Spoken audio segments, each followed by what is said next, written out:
Innocent men, women, and children force, torture, meaning position and death anybody. Kino kigenda mu maaso eri bannayuganda mwenna abaagala enkyukakyuka nti app eno egenda kubanga etondebwa soon or later.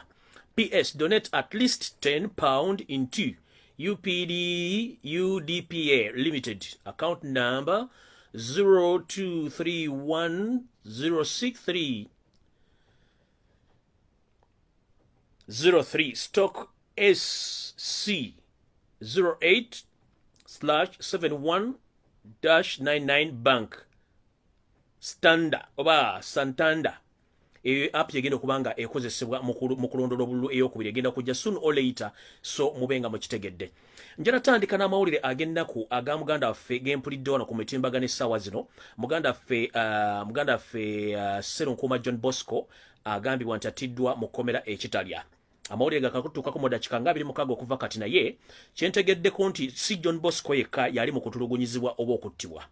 Baganda baffe bangi abateesimbye bannayuganda bonna abawagira enkyukakyuka abali mu kuba nti battibwa.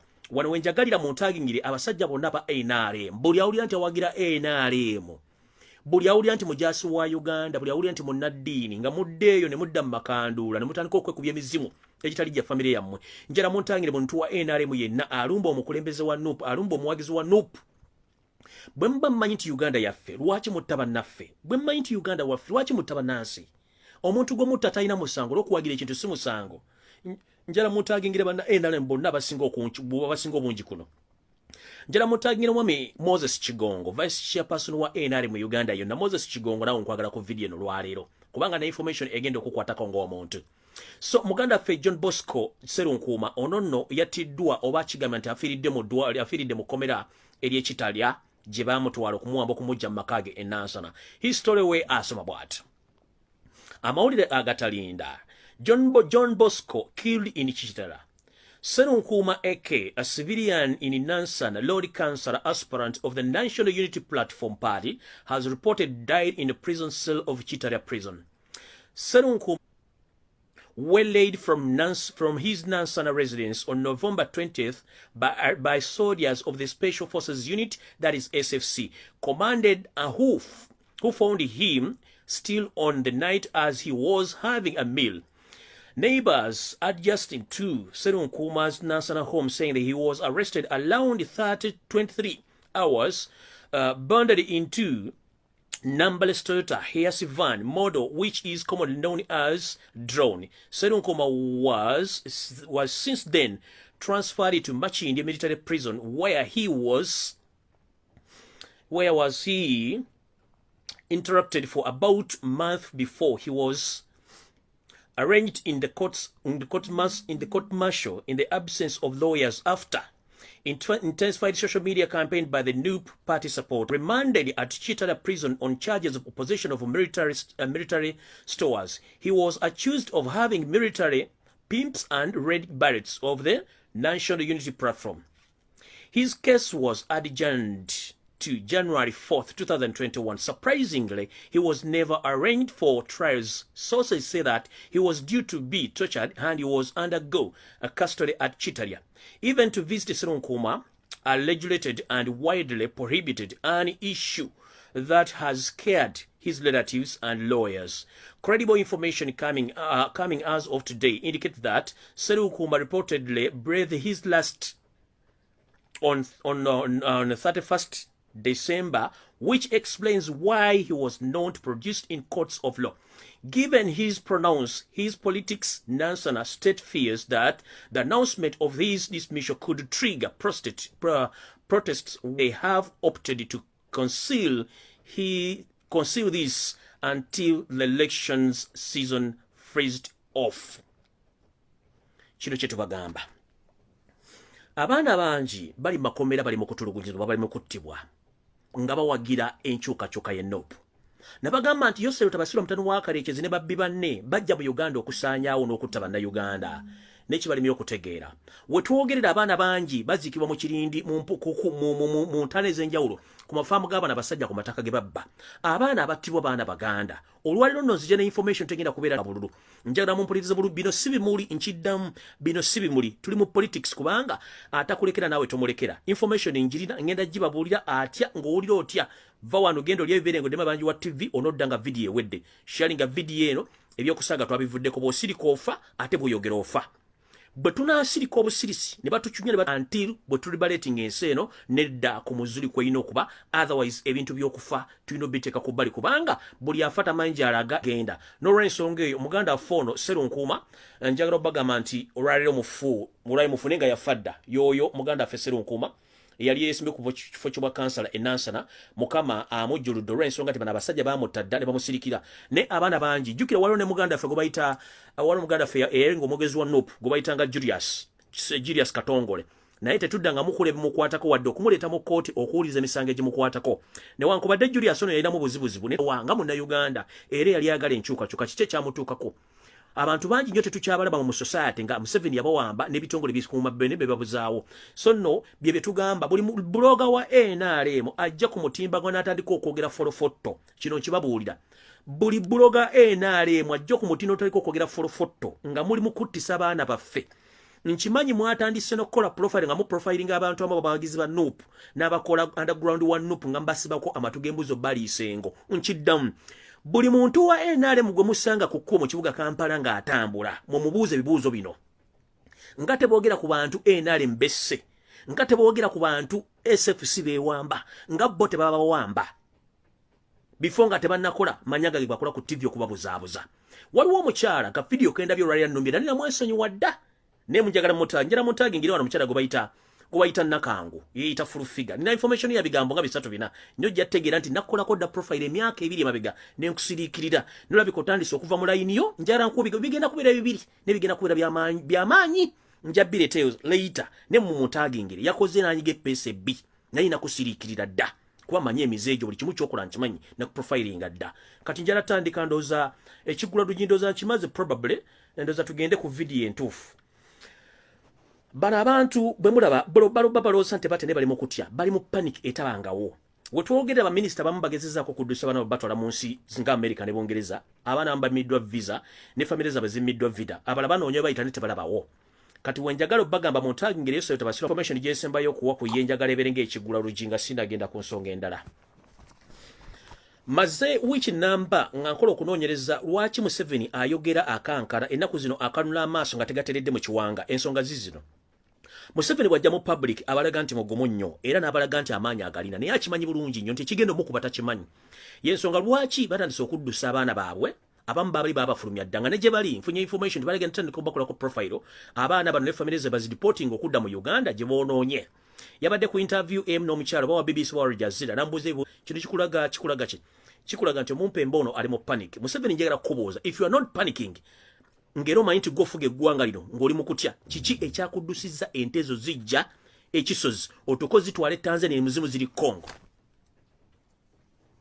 Museveni bw'oba toli mu kutya kiki ekitandisa okusengusa ebyobugagga byo ebimu bitwale Congo ne information gye nina 2 weeks back watandika okushifting ente ezo ng'ozijja kisozi farm kubanga eno farm tugimanyi yali ya government ngere yali kwasaganya ku sendeketero we Makerere ne bannanyini ttaka abaliko ebafamu abafamire abambe bwajjako ettaka lino nfunye wiki bbiri bega nzize nfuna information nti ente zino muzitwalira mu loole eziba tezisobodde kutwalibwa mu loole ne muzitwalira mu nnyonyi y'amagye ne muzituusa gye zirina okulaga zino ezaffe zino zinnyoko yalimawa zemutwalira mu loole kubanga zo zaaguma naye zino nusu bulaaya muzitikka mu nnyonyi kubanga zo ziringa biti bya muwogo zibumuka ne muzitwalira mu nnyonyi okuzituusa ze mulaga zonna sente za muwa musolo njala kubuza Museveni gwe atali mu kutya kiki ekikudduse ebisolo ebidduse mu Uganda njala bategeeza nti kisozi farm essaazi ne banga eriko ente emitwalo ng'esatu Museveni asigazzaako ente nga 8 esinga zonna yaziddusizza gwe atali mu bbi atali mu kutya lwaki oddusa ebigwa by'obugagga byo ng'obiddusa mu Uganda kyenjagala okubuuza Museveni lwaki oddusa ente ezo mu Uganda zonna kisozi farm ekalidde tekukyali nte kiki ekikudduse nga toli mubbi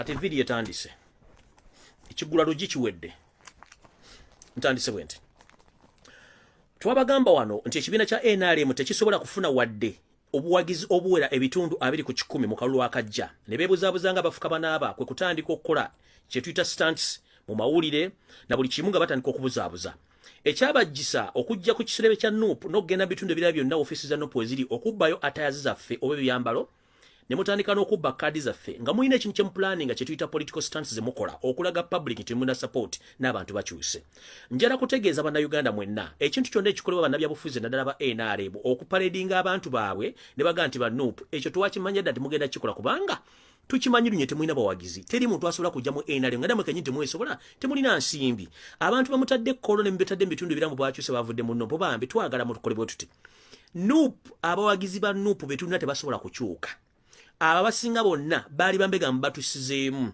ne bakola ekintu kimu bye bajja okubega ne bibalema ne kibalema ne baddayo abalala mwalese bantu bamwe mwayambazize nga oyiza NRM era kyovula babagambye njagala mu nkotinga bulungi kyovula onvubuka ayimide n'abagamba ffe tetuzze wano mbutuna go tugenda okuwagira tuzze wano kukima senti ya NRM kubanga kabere kansala 5 kabere member parliament mwokimanyi bulungi ti NRM ebayimirizaawo ku nsimbi bwe ziba teziriwo tezisobola kubeerawo era kino kyenjala obbakwatira mwenna bagenze kolo ne prime minister in fact Dr. Ruahakana Rugunda mbadde nga nkuwa ekitiibwa nga ndooza nti musajja goli mu amagezi agatoola n'ekiwala ate olina kyabwereere basobola batya okuleeta prime minister okubeera ku stage managed occasions ez'ekisiro okulamba abantu ba NUP bakyuse ng'abaana bennyini mmwe mumanyi nti atayazi erize balimu enkofiira zibalimu ezo zonna ntungirire endala mwabbanzi be omwana bagambye okuba kuba goal nti fete tuzana mutuna go tugenda okuwagira tukimye sente that means bantu bamwe bazze kubanja sente zaze bakolera kubanga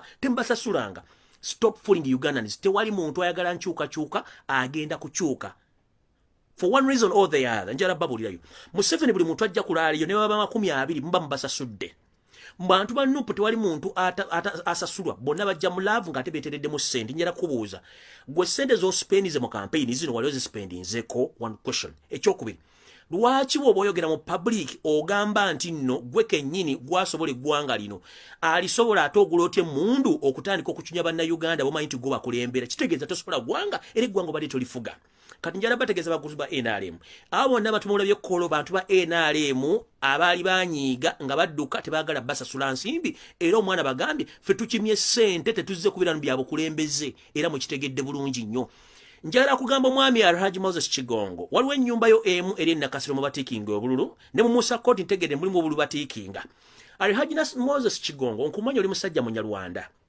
nga ne kitabu bulengeeta eyakubutuza okuva eggomba olyokotandike kampuni eya bulangiti ya bus nga goluza nti kigambo bulengeti sobola kimaje kyava bulengeeta kitaawo musajja omunyarwanda tukumanya emizeje gye wakula mu nsiko gyonna gwe ngenda kulako profile ensejja kutya Alhaji Moses Kigongo oyina n'omukazi gwe wasiga siriimu n'afa n'ogaana okulabirira abantu n'ogaana n'okuddayo eyo profile onjagire njagadde kuwako sample ebikola byokoze ng'otta abaana b'abantu tubimanyi bulungi nnyo lwakuba tubadde kusiriikiridde Alhaji Moses Kigongo weewummuzeeko gw'omu kubali mu nteekateeka zibadde zittanga abasiraamu bamashek nga weebuzaabuza nga afukaana aba mbu oli musiraamu kumba oli mbega naawe mu Kigongo weewummuzeeko amataka g'abantu gobye tugamanyi bulungi kulinako profile nene nnyo abaana b'abantu boosize empita mbi olw'okuba olina ssente mukulu ngenda kukolako profile ensejja nja kukolako profile ensejja kutya ngenze maaso ekyo kya NRM ekibadde kollo ekyo temukiwabudde kubanga tubame bade baba stages all along ngenze maaso Museveni njagala kutegeeza bino stunt zamwe zemuzanya nti abantu baba bajja ku Facebook ne wa blockinga it is a well planned stunt whereby mugenda kikozesanga decoy okublockinga Facebook WhatsApp ne social media platforms ezisinga obungi mu Uganda mugambe nti anti street za makazumba gabazi bagobyeko nammwe kamunyige mujjeko platforms ezisinga obungi mu Uganda olw'okuba nti mukimanyi bulungi nnyo nti abantu bamwe bakoze stunt ey'okujjako platforms zammwe but let me tell you one thing nkiddamu naawe n'oba olina Facebook account oba olina Facebook page ennaku ezijjisibwako oba ennaku ezisanguza page yo oba account yo ku Facebook zibe ennaku 10 ennaku 7 ezikolerwamu emirimu gya bulijjo kiba kitegeeza vino Facebook account baba bazijjeko omulundi gumu babadde bakipulaninga dda ennaku 7 mabega kikola kwe kuzijjako era y'ensonga lwaki bonna bazijjeko lugoloza Facebook emanyi full figure emanyi ashbaga kato emanyi bajjo emanyi nti ani nezo ffe bade bazijjanko all along tuga nti batubulooki nze nga tetuna kyakyo twogera nga tusirika lwaki bo abazanye stanti yabwe bavudde no bakuba endunu batuggyeko no please mugume bire bitu mwabitandika mumanyi bulungi nnyo ebintu mbadde mukola ffe tumanyi bulungi ekintu kimu tulina okugenda mu maaso nga tukozesa emitimbagano gino mpaka lero n'agijjako abantu bajja kufuna engeri gye bakola ki gye bakoleramu okutandika okuteekawo emitimbagano gino tugibeereko kati njagala mwetegereze bulungi nnyo okumanya Museveni atidde ate ng'ali mu panic tasobola gibalaga bukyanga lubanga lwa mmindi mu nkotingi bulungi bukyanga lubenga lwa mmindi Museveni atandise okuyita babbi banne bonna abamanaginga properties ze mu Kampala mu Uganda okutandika okuvaayo okukola kye tuyita short video oba obutambi obumpi nga bagezaako nnyo okwogera okugamba bannayuganda nti ni keesi wabeerawo okubba akalulu oba nga balangirizeyo tabasiro ntano wakareekezi mbw abantu temwekyanga mukuume eddembe tetuyingira mu kutta bantu simanyi please abantu bano batandise okukola video nabala mugenda balaba naye nkiddamu omuntu yenna akola ka video nga abadde mu mind prominent small business personnel mu Kampala abo be balina sente z'eggwanga nga bayita mu kuzimba ebizimbe mu Kampala wakiso mukono sente za fezo nezo mu omusolo Munnayuganda oli mwavu naddala omwana wa myaka 10 Uganda oli mwavu ku sente zo mu omusolo zonna lwakuba nti ntakke Munnayuganda oli mwavu lwakuba nti John Bosco oli mwavu lwakuba nti bonna basajja bano bonna bagundi bantakke bonna bemanya bayina byakedi mu Kampala bonna bahamu muli baavu lwakuba nti sente zammwe zonna abasajja bazizimba mu akedi bazimbye mu mafulati buli luguudo olufuluma Kampala kati oyo bwajja okukola video njagala babule oyo wajja okukola video aba defendinga mukama we na properties zaabwe tebakyalina kye batugamba batandise okukola bu short video nga bajja bagamba pronouncing bagamba nti bannange tugenda mu kulonda naye tetulwana tetuywa mu site tetukola kino Museveni yabalagidde kubanga bali mu panic njala kubuza ekibuzo kimu since bwe twatandika okulonda nga Museveni yakava mu nsiko mu 1996 njala babuza ekibuzo kimu mwali mulabye akalulu konna nga waliwo omugagga mu Kampala avudde n'akola video ng'asaba emirembe gibeerewo mwali mulabyeko omugagga ina mu Kampala mbyokulonda nga avudde bamukozeseza video nga agezaako nnyo okuwolereza mukamaawo oba okusaba emirembe kubanga bakimanyi badde bakole fujjo okuba bannayuganda babanyigiriza nga nabe bennyini babeegattizeemu kati ndabye ekirumira wano ng'okoze video n'entakke ndabyeko n'omwami babaddaani abakoze video wano ntakke kirumira ze video ze n'akalabako please musigale we muli ntakke nawe gwomu ku kibinja ky'ababbi abali mu kubba esserezo mu omusolo nga muzimba kedi mu Kampala kirumira the same bagale gwomu ku bantu ababbi amataka g'abantu n'obakaabya mwina sereza abannayuganda zonna ze mwesibidde muzizimbamu ebigo bya kedi nga mubbasereza abantu b'omu omusolo njala babuuza gwakola mu akedi essaawa zino ng'obadde osasula miliyoni 3 omwezi nga bakusasula nga receipt bakuwaya mitwalo 8 lwaki kirumira ajja kugamba nti kuuma eddembe kiki kyakugambirako kuuma eddembe ng'akubba miliyoni 2.8 zitalina mbalirira yaazo ntakke bw'abanga abadde abasaba renti mu bizimbe byonna ebiri mu Kampala ntakke yali atunda bumaaso nti bajjajjaffe okuva Uganda lwe yatandikawo atunda bumaaso emmese zifa oba atunda bupiira buno bwekali mpitawa nti abantu beegadanga nnyo mu Uganda yalina sente nnyingi mu Uganda temwebuuza lwaki babikola essaawa zino ekibajjeyo okutandika okugamba kukola vidiyo zino kubanga bataakiriza maali y'abakama baabwe babasindise kati njagala omuntu addemu akole video mutulabe video 3 abasigadde musigaze yengalabi zammwe tumale okukwasaganya abana abasatu ntake kirumire kikujja ogenda Kyevuma nawe John Bosco kikujja ogenda Kyevuma njagala mumpeera abantu bano bana basajja tubakooye ne bomusanga obali mu restaurant ali mukulya mmere mutunuulire ng'ekisiimula mu galaji yotambula ogende bana abantu babbye eggwanga balikaliza nkibagambye wali owuliddeko mu byobufuzi byonna nga bagagga bavudde okwogera ensonga zino kubanga bakimanyi bagenda yensonga lwaki batandise okupredictinga n'abantu babagaba ne mutuyambe bwe basaba sente z'amasannyalaze bali bwe mugisasula emitwalo 6 akubeerako ne sympathy nedda bw'oba osasula lenti atali mateeka n'akuwa sente endala omuwa sente endala obeerako abaakusaasira nedda bw'aba akugoba mu kizimbe akusaasira nti nedda bwe baba bawamba abaana bammwe n'okuwaba ebintu bye mu akeedi babasaasira nti nedda lwaki mubasaasira bajja batandika okuwa message ezisympathizing n'abantu mumuleke kuwekalakaasa abantu balina right eyekalakaasa olw'ensonga ensi yabwe baluma mubabbidde ebbanga ddene nnyo so abantu balina right okitegeera so mbagambe ntakke ne banno nekirumira bazze okukola bu video nga mupredictinga n'abannayuganda musimanyi mupredictinga ne bannayuganda bwe tebakole fujjo simanyi ensebera emirembe tebatta bantu bannayuganda bukyanga sentamo kaalimu njala kubuuza kirumira emirundi emeka gy'owulidde ku mawulire olina TV eringa alwera kubeerako amawulire okwekalakasa kwaliwo ne batta bannayuganda 285 wali oyogedde ekigambo n'ekimu muliko omwana we yafa oba oluganda lutaliyo Kirumira basiba basuka 13 nga n'omulala ava kufa olwaleero Kirumira lyovudde n'ogamba nti Museveni lwaki osiba abaana b'Abaganda lwaki osiba bannayuganda Kirumira bakubira bati Kyagulanyi Ssentamu okubula omuttamu omuntu tokyogerangako oliawo kalula bukaluzi maaso oliawo olegabuleze lubuto lukulinga entumu ya kasasiro tolina kyosobola kwogera kyokka ovudde obologa musimanyi mukume emirembe mu heaven fe tuli mu hell. How would you expect someone who's in hell to praise someone who's in heaven? Just focus on your future. Kubanga muina future yemo fe tuli doomed tukulidde mu ghetto. Nkubuuza Kirumira. For already abaana generation between 18 to 30 tuli mu hell katukuma tutya future. Museneza fezo na muzibbiga na totubugu mujja mutukubira KMP musime tukume peace which peace nga batutawe bali tune mundu bazirina. Ngenze maso musijja balwako gobuli akola ka short video mweyo level. Ngenze maso nabagaye muntu agingire Henry Tumukunde na walugulidde ku pata bulijjo nalina kwesonyiwa njagala bana Uganda bonna information gina bawadde ggulo Henry Tumukunde okujja tandika Obama nyirambo abagamba nti simanyi tukume peace oba ayina abayekera bagenda okukola ki okutandika ku recruiting nga abajja mu people power. Listen, omuntu yenna amanyi story ekwatagana ne ADF Allied Democratic Forces. Omwami ono ne bibanne bali abantu basatu abali mabega w'okutandika creating ekibiina kya ADF ekya Allied Democratic Forces. Henry Tumukunde yakiri mbulungi. Saagala muntu ayitibwa musiraamu Uganda yonna kufuulingibwa nti ogende weegatte mbikolwa byonna ebyekiyekera.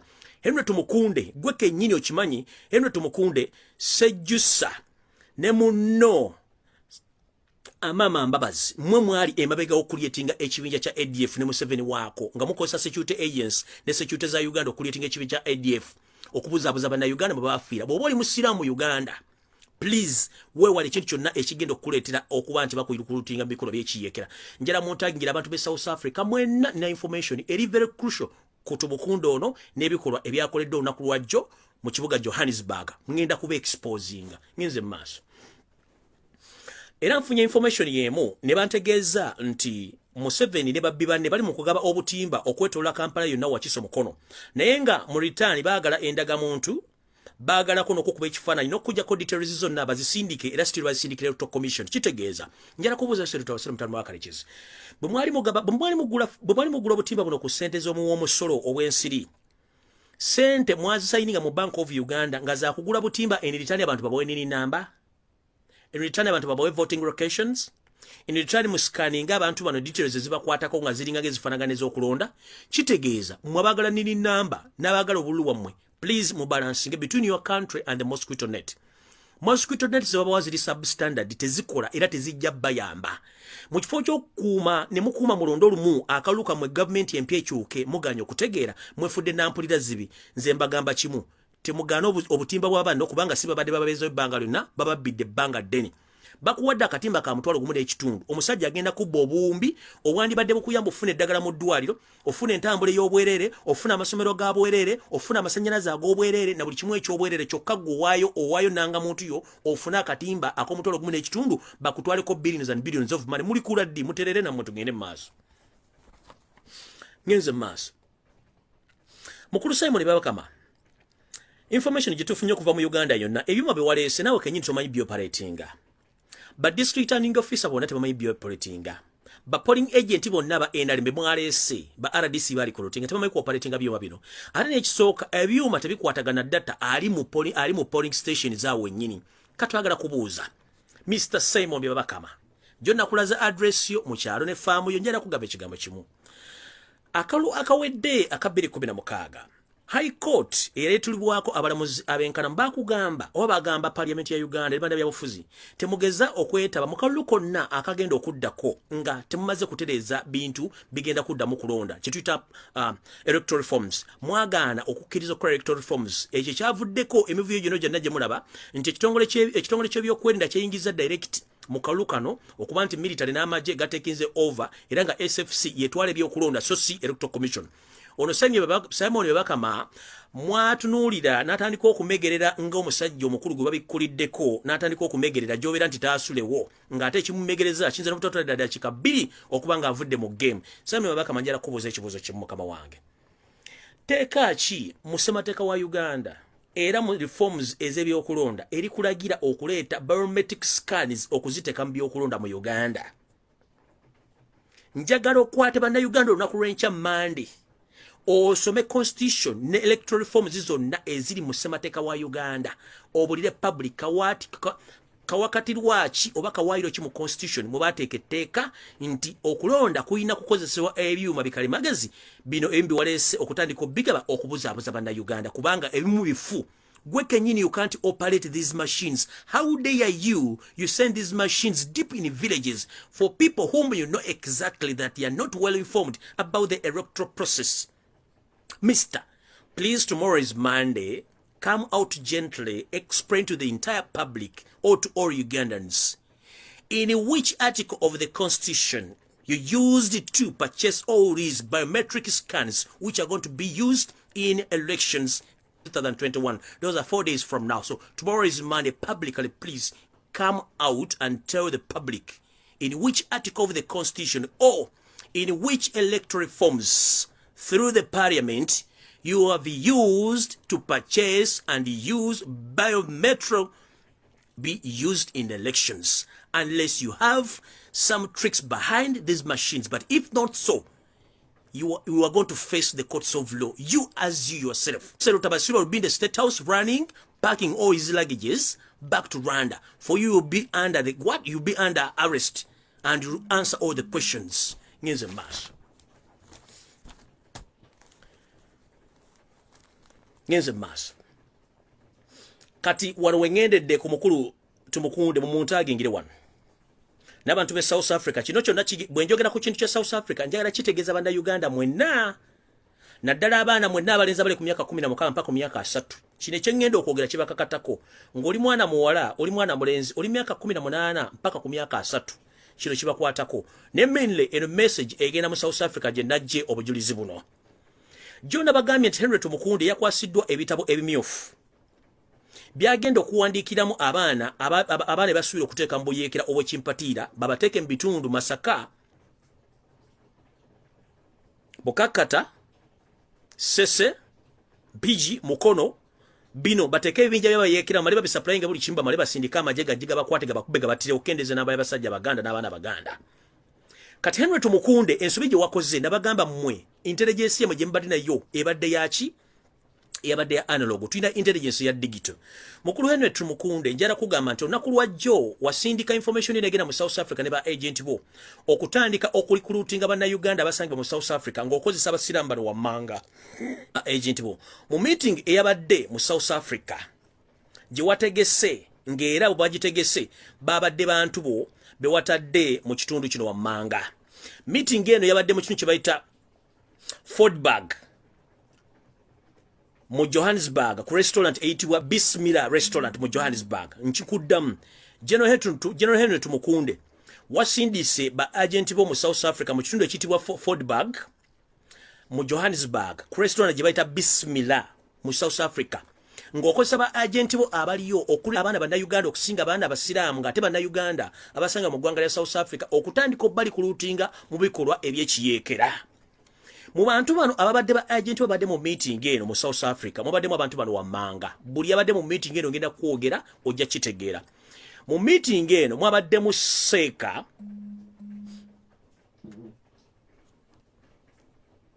mwaddemu Seeka Kasache Abubekar mwabaddemu Seeka Katwibu mwabaddemu Seeka Slaje Santon mwaddemu Seeka Slaje Kamya mwaddemu Seeka Ali Musaz.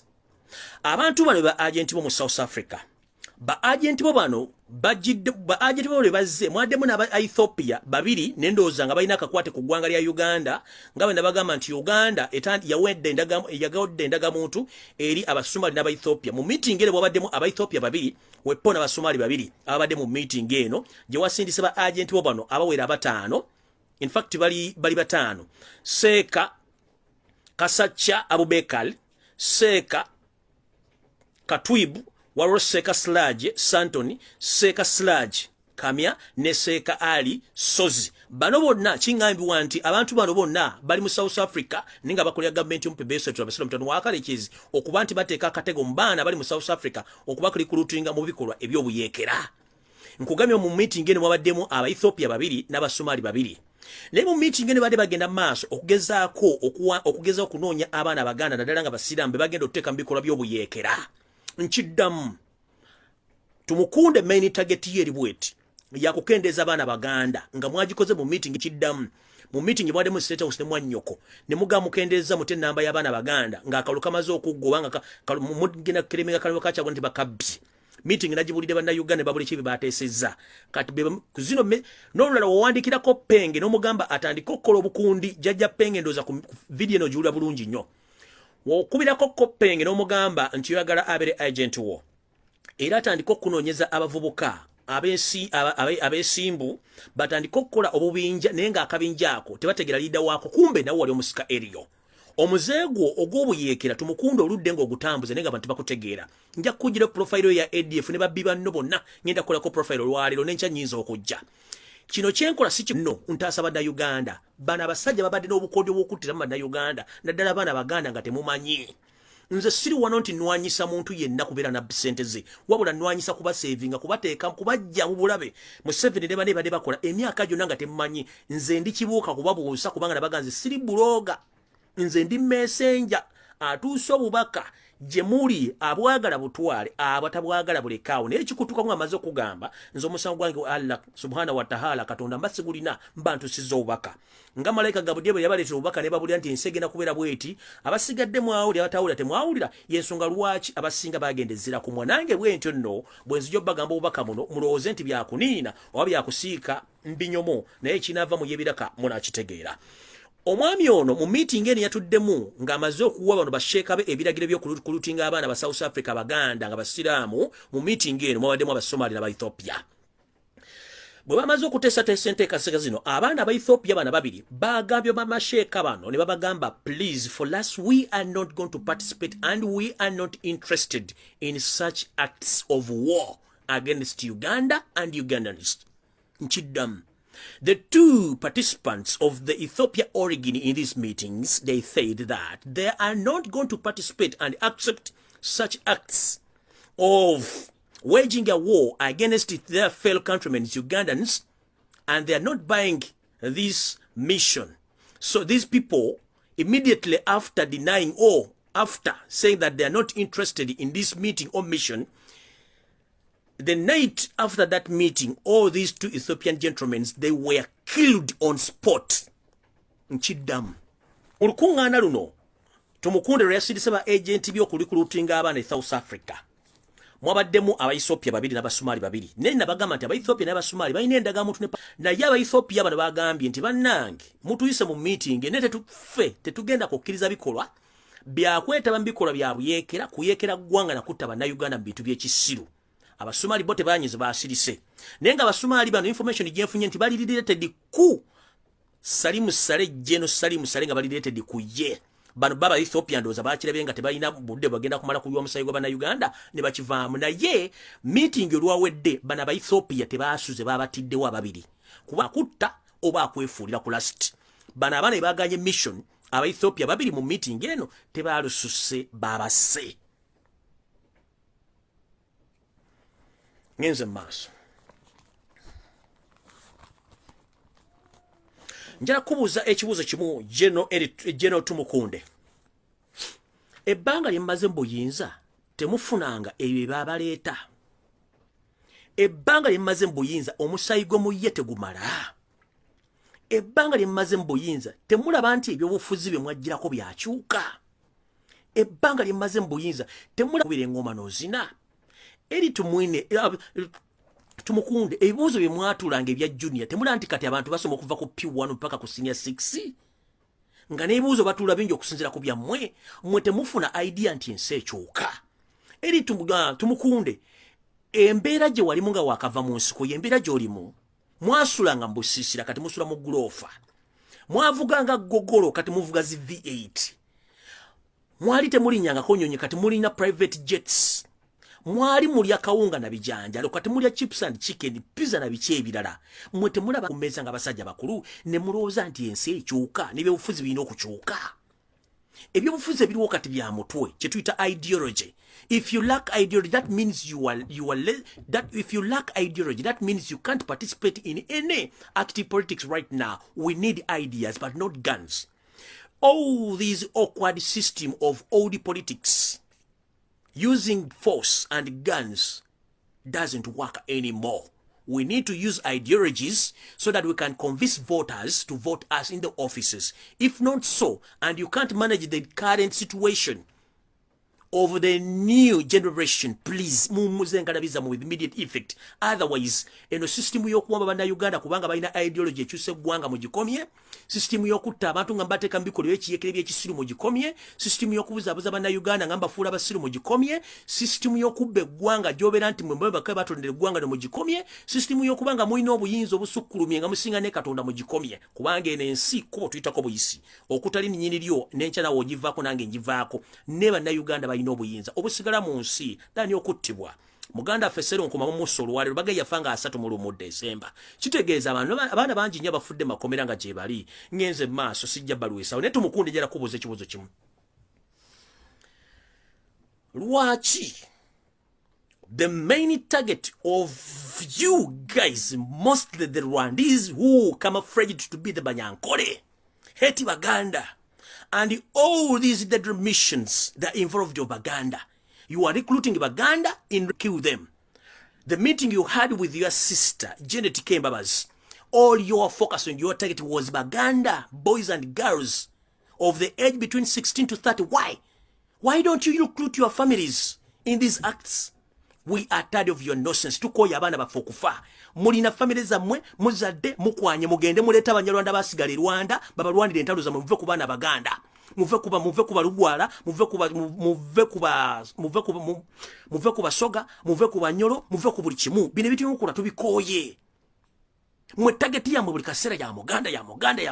Abaganda babalira ki? Why do you have to kill Ugandans for you to stay? Why do you have to kill Ugandans for you to survive? You should stop this nonsense. Tumukundo ina abana. Recruit your kids than recruiting youth Abaganda mostly. You are targeting Abaganda. Why? ADF. All the recruits were Abaganda, the Muslims. Right now you are planning to recruit another labor group, but your target is Baganda. Because you had a meeting with your sister Janet Kambabas Museveni, you are targeting Baganda. Why? Why do you fool Baganda? You think you are so stupid? The biggest number right now in all prisons in Uganda, they are Baganda. Why? What crime did they committed? What crime did they Baganda committed to face all these humiliation and assassinations? Why?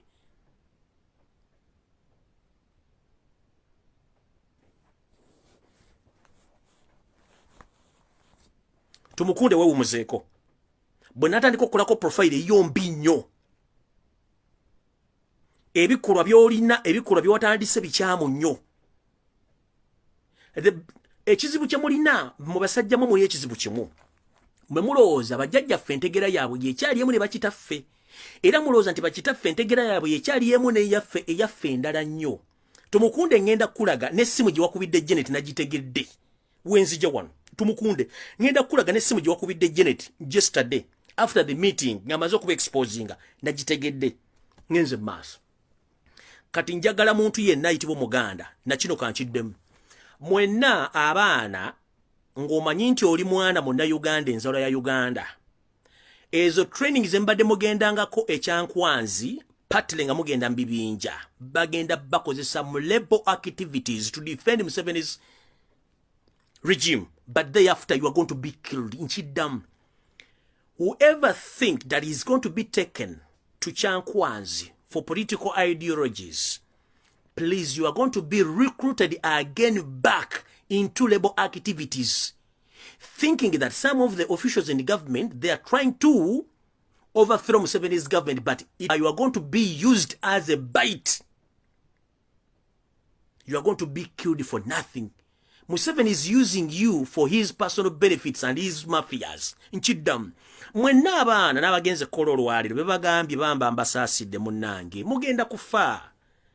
Eggwanga lyammwe lisinga bana basajja badde mu bukulembeze emyaka 3. Olina ki? Oli myaka 3 okyagenda ku muzinda lubanje sente waki togenda n'okola.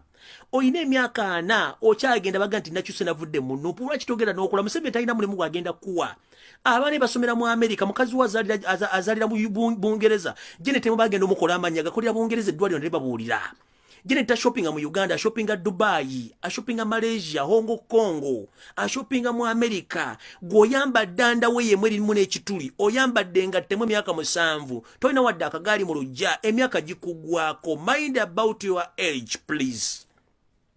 Robert Kyagulanyi Ssentamu is fighting for you because Robert Kyagulanyi Ssentamu, he came in this arena when he was well off. But according to the system, no, I need to intervene okulanti saving abanda Uganda banange.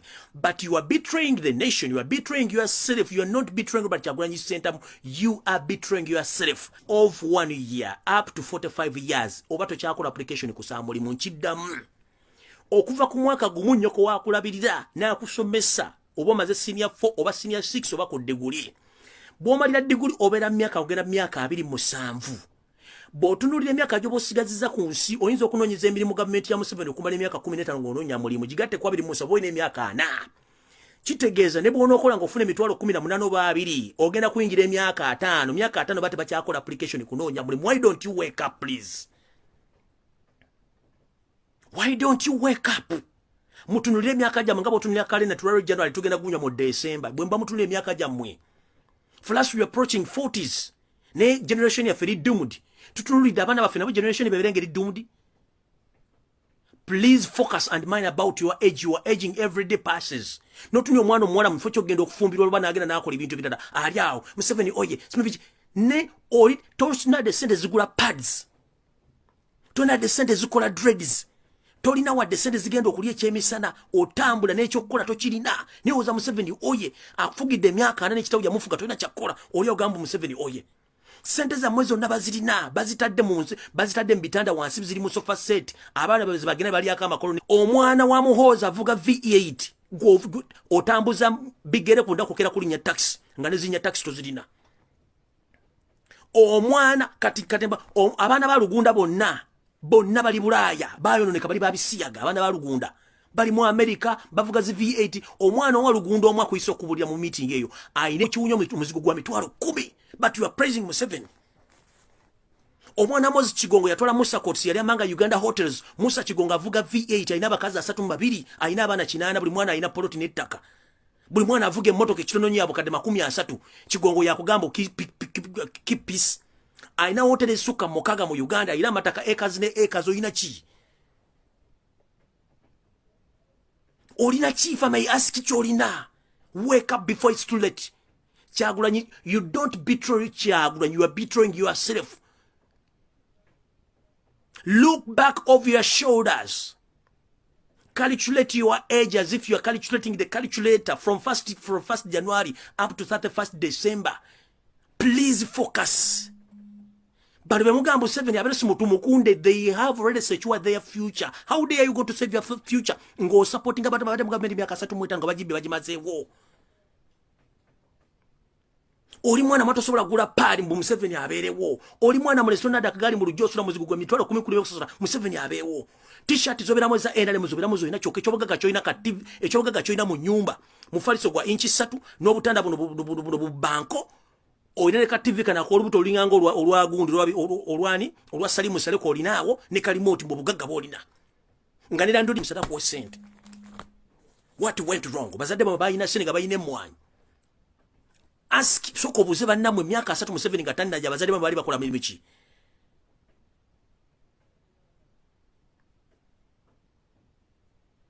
Museveni abeewo oyine empale 2 kuhanga mu nyumba yo mwana omuwale muzimuzi mu ebituli. Oli mwana mulenzo oyine empale 3 mu bulamu ne t-shirt 2. Museveni abeewo ngeto kima Kyagulanyi kyakulwanirako kiri ekintu eki system eterere otandika okugaininga musolo gusasulwa mu gwanga libyo gagge biri mu gwanga Museveni byabba. Guno digo basima mu Uganda agenda Bulaaya tadda mu Uganda. Diamond go basima tava mu Uganda agenda bwava mu Uganda tadda Uganda bamutwala butwazi amafuta muli aliye bunyola amafuta gamwe gonna bagatunda dabagamala wo abana babandi bali bafuna amasomero amalwadi na buli kimunga bulira mu kimu bakitwala olya Museveni oye aberewo tumukunde we babbe buli kimba kimaze. They are the same people, they are same category of kakunis who are mafias who are stealing each and everything we have in life, but you are there playing. But they fought for the nation, they fought for themselves. That's why each and every time they are fighting, they are purchasing guns, weapons of mass destruction to keep their properties. They don't care about you, they care about their families.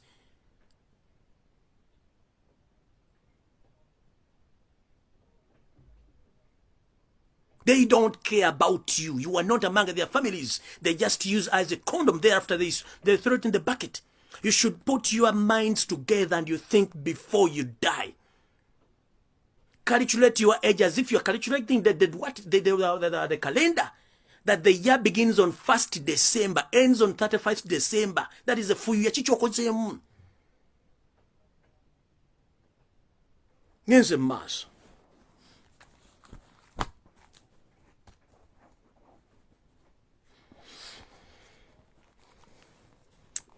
SFC kile kitongole ekyamaje amagwira agatakamanyidwa mu sistemateeka ya Uganda ga planning okukwata Robert Kyagulanyi Center mu kunakunga amaze okulonda akalu ku polling station wala abalondedde.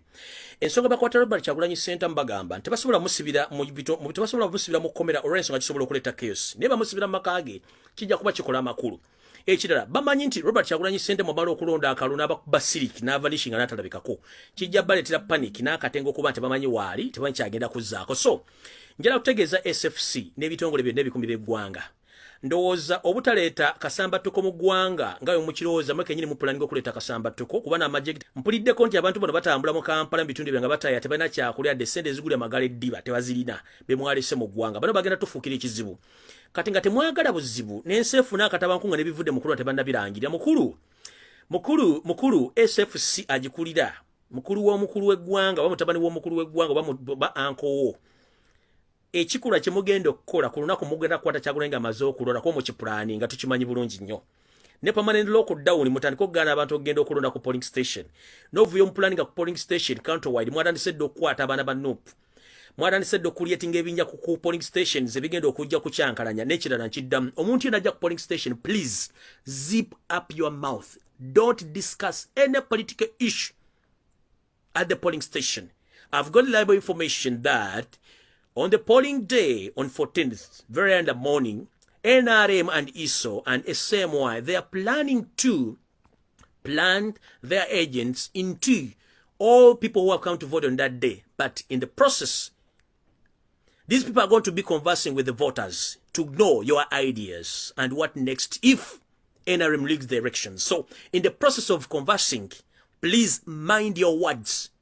Temugezaako kwogera kigambo kyonna nabagamba oli wakubuuza owagirani mugambe kimumpagira nnyoko nkiddamu ku lunaku lw'okulonda nga muli mulayini mwewale nnyo abantu bagenda basonkereza obajjako emboozi kubanga bano bonna basirikale ba gavumenti ku lunaku lw'okulonda mwewale nnyo booda okwogera nnyo ebigambo bingi n'ababooda kubanga basinga obungi bakozi ba gavumenti mwewale nnyo okwogera ebigambo ebikwata ku byobufuzi ku lunaku olwo nabagamba mwewale mask ezitali za bulijjo mwambale mask ezaffe eza bulijjo ezitali za red mwewale engoye myufu nkiddamu mwewale engoye myufu mwewale okwogera ebyobufuzi nga mutuse ku polling station kubanga bambega webali oli wakubuuza ku polling station nti owagirani mugambe mpagira nnyoko but provided otambudde n'empandiiso yo gye tuyita ekkalaamu buli muntu tambula n'ekkalaamu yo twakitegedde lunye nti bano abasajja balina kalamu ze baleese wano nga bw'ogiwa wayitawo essaawa emu n'ekitundu bwino n'avaako n'asiimuka kiba kitegeeza Robert Kyagulanyi tomuwadde kalulu era omukulembeze abagambye nti bakuwa akalu kano akalondebwako sooka okakebere bulungi kalaalaali oba nedda nabaggayo bw'oyagala okumanya ssente enfu oziteeka bwoti mu musana n'enzira future zonna eziri mu ssente naawe kwata akalo bana bakakuwadde okatunuze mu bbanga bw'osanga mu kifaananyi kya yosero tabasibala ntono wakalekezi nga mulimu tiika etiikingiddwa kazi eyo bagambe nti kano sijja kakozesa kafu kubanga already Museveni mutiikinge mukiddamu Museveni mutiikinge bwe musangako obuntu nti obuveeravera kalulu ako naddala wano ku namba 5 ewa Robert Kyagulanyi Center please mukajjeewo oba kakuba ekifaananyi mukatusindikire nkiddamu buli munnayuganda alina ajagala osala akantu kano okasindike okapostinge ku Facebook yo olwaliro tukonfirminze nti bw'okwata akakonge kano kaliko abantu abasukka mu 10 naye Robert Kyagulanyi Ssentamu owa Nuupu mukulembeze wafaddako ali ku namba 5 obala omuntu asooka owokubiri owokusatu owokuna owokutaano tulina engalo 5 ku nsi kuno bwe tugatana guli omukono z'engalo 10 beba bakandidate abaliko bano omusobyo ndowooza naye omukulembeze wa Robert Kyagulanyi Ssentamu ne obanga tewasoma bala nti bw'okwata mu kifaananyi ekisooka ekyokubiri ekyokusatu ekyokuna ekyokutaano wotikinga ewali manvuuli ewali ambuleera nkiddamu ku lunaku ngera ku z'omwezi 14 lwe lunaku olwokuna olwa wiiki ejja etandika olunaku lw'enkya bw'oba ogenda okulonda nga gwe okusomamu ne kwakulema naye ng'osobola okubala engalo 5 lumu 2 3 4 ekyokutaano wekikoma ye Robert Kyagulanyi Ssentamu tiikinga bulungi nnyo naye njagala basaba toteekamu laavu ng'otiikinga otya newankubadde yo seriti bahabula olutamani waakalekezebwa mukyawa otya tomusazaamu tomutiikingamu tomukulosinga mulekere emirembe gye mulekenga mukalu nga bw'ali nkiddamu newankubadde tulina laavu nnyingi nnyo ku lunaku lw'okulonda please musale laavu tonyiiga ng'okutta akalulu manyi nti bwemula ku kifaananyi kya Yoseri tebasiba mutono wakalekezi munyiiga ne mutumbira ne musuukira naye njagala mukendeeze obusungu bwammwe kwata empandiiso yo ye peeni y'obuzi nayo tokozesa ye commission jangu ne kalaamu yo ebolo peeni tojja na kalaamu nkalu bw'oba tomanyi bw'obanga ambulera togimanyi oba manvuuli akafaananyi akaliko manvuuli yave mugimanyi mu kkala yaayo totiikinga ku manvuuli tiikinga mu kabokisi akali okumpi ne Kyagulanyi okatiikingemu Museveni tomukwatako muleke wadde onyiiza otya tomukulosinga muleke don't cross any candidate please tik Robert Kyagulanyi Ssentamu teeka ink ku kinkumu kyo wano waggulu ku mutwe gw'olugalu luno olusajja onyike mu kabokisi kali mpola tokuutiiza Museveni tomuteekamu kinkumu kyo muveeko tomuteekamu kinkumu kyo tomuyomba na muntu toyomba ne bw'oba onyiiza otya kano bage mu kasalemu kokka Museveni toyomba naye tomutiikinga tiikinga Robert Kyagulanyi Ssentamu Museveni oba tomwagala njo bambi tomusazaamu tomuteekako ink nedda tiikinga ku Kyagulanyi teeka ink ku Kyagulanyi kubanga ekizibu ekiri mu kino ojja kukwata akalulu otiikinga Robert Kyagulanyi Ssentamu olabe Museveni onyiige omusazeemu bw'osaza Museveni Kyagulanyi oba tomulonze do you copy nkiddamu keera ku makya kwata ennanga muntu yo tambula ne kalaamu yo gye tuyita peeni kwata masiki yo etali ya people power yambala engoye ze za bulijjo ezitali za kala myufu weewala okwogera n'omuntu yenna mu layini gy'osimbye genda bakuwa akakongeko akakongo omala okukatunira bulungi bwe kati nti kali kuwala tekuli bintu byonna bya kiyayi nti ye genda mu bbaafu olondera kwata ekkalaamu bala omuntu omu 2 3 4 5 owokutaano Robert Kyagulanyi Ssentamu bw'olabira Robert Kyagulanyi Ssentamu bw'aba akubuza nga waliwo ekikubuzaabuza ewali manvuuli oba ambuleera weefeesinze Robert Kyagulanyi Ssentamu ewali manvuuli weefeesinze wali Robert Kyagulanyi Ssentamu teekamu akatiiki katini nnyo aba akasaze katini nnyo teekamu ekinkumu okinyiike mu kabokisi ako olonda Robert Kyagulanyi Ssentamu newankubadde Museveni tomwagala nga wanyiiga nnyo tomusazaako tomuteekako wadde ink muleke bambi kubanga bw'omuteekako ink oba n'omusazaako akalu kaliko wadde Robert Kyagulanyi Ssentamu kagenda kubeera kafu do you copy nkiddamu bw'owa Robert Kyagulanyi Ssentamu akalulu ate n'ogenda n'osaza ku Museveni olw'okuba tomwagala akalulu kabeera kafu Kyagulanyi oba tomulonze tusale obusungu mumpulidde bulungi tusale obusungu temutiikinga mirundi 2 tiikinga Kyagulanyi Ssentamu yekka abasigadde tobatiikinga nyenze maaso awo nvuddewo so mbagambye aba SFC ekikola kye mugenda okukola ku lunaku lw'okulonda temukikola ate temuggyako masannyalaze temuggyako internet temuggyako amasannyalaze kubanga ebikolwa ebigenda obalabisa mu nsi yonna kwe kuggyako internet kwe kuggyako amasannyalaze kwe kukwata abantu okugulirira bakandidate okugulira ba agent baffe okubaguza DRC forms ebikolwa byonna twamaze bitegera mugenda bikola then tulyoke tugende maaso kati wano wenjagalira mu ntagingire omupembe tumukunde olunaku olwalo lwa jjolo mwade mu meeting ne mwannyoko mwade ne high command gye mwatudde mu gaggwe omukoddomi yatenga oluwamaje mwayogedde ebigambo bingi nnyo nezijja n'embyasano ku media era n'ebifulumya thereafter bwe namaze okwabya programu yo nga bweri wakubidde mwannyoko essimu remember you called Janet Kembabas back wamugambye boti wamugambye Janet mwannyinaze ennyumba yamwe tekyali safe how dare information gye tobadde mu cross chambers yafulumye it's tumukunde undo vewo wakante wakubidde Janet simu wamugambye mama wamugambye Janet mwannyinaze State House tekyali safe. Information wakyeringa to the extent meeting yabadde yekyame ya family ne ya general yalinkize. Wamukubidde simu n'omugamba mugobe abakozi abasinga obungi mu State House mu recruiting abala sina kiri mutaliko okwefumbira emmere, otherwise information efuluma nnyo. Tumukunde ekyo wakikoze wakubidde Janet simu after nga mazo exposinga. Nakugambye ne munago babakozi ne munasa omuddo ne munajja kamba tegulu kujonga State House mugenda zimenya obumenyi federal ezaffe zikola. Ekyo nkiddamu ate remember nabagamba mu mukyasinza olugambo mu Uganda wano mukenyini mwekolako olugambo era temunoonyeza walambo simanyani awayo mu mwekolako olugambo ate mukimanye mwaleta 5G nga temukimanyi nti mwaleta 5G drones temujja zuulira nga zivuumo bazikola ki drones nyingi nnyo nga bwe nabaga temulina spy network mutajja kutegeera kati ngenze maaso bwamaze okubira gye n'omugamba bagobe abakozi abasinga mu State House kubanga bafulumya information that is wrong yensonga lwaki mwagoba ne Sabiti muzenga muganti afuruma information bambi mwagoba musajja mu kyam ekyo kikyamu na kino munagoba abakozi mu State House mugenda kuba mumaze biseera kubanga information still ejja kulinkinga drone zirimbika bingi nnyo kubanga ne Museveni abagenzo sale zike still zike mpozi je mutereko sound ye nga alisala kyofuna ndi bwagenda mutoyo asoka kwekengera kumala bikibiri mutoyi nebo bofumba kati naku zino Museveni mayino ogenda mu kiyungo kwefumbira no salo butungulu kubanga n'abali ku nsi abali mu State House tokyaba tya Museveni njala kubuza ekibuzo kimu if you are safe lwaki abantu babandoniza okuddamu okulya emmere mu State House waliwo omukyala Nalongo alina restaurant awe Katwe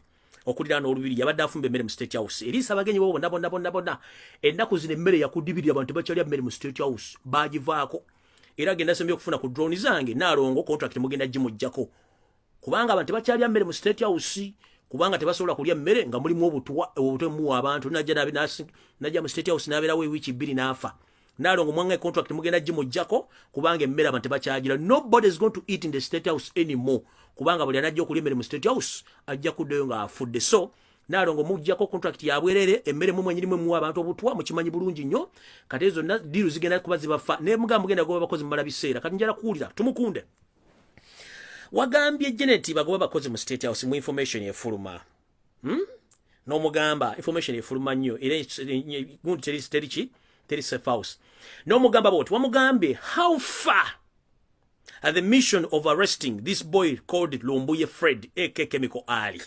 That was the second question you asked Janet Museveni on the phone. Janet Tumukunde, hope you are watching this video. You called your sister. You told her to chase all the state staffs that the information is leaking too much. The second question you asked him that how far of the state, including your sister, they have gone in the plans of arresting Lumbuye Fred, who is talking right now. That was the second question.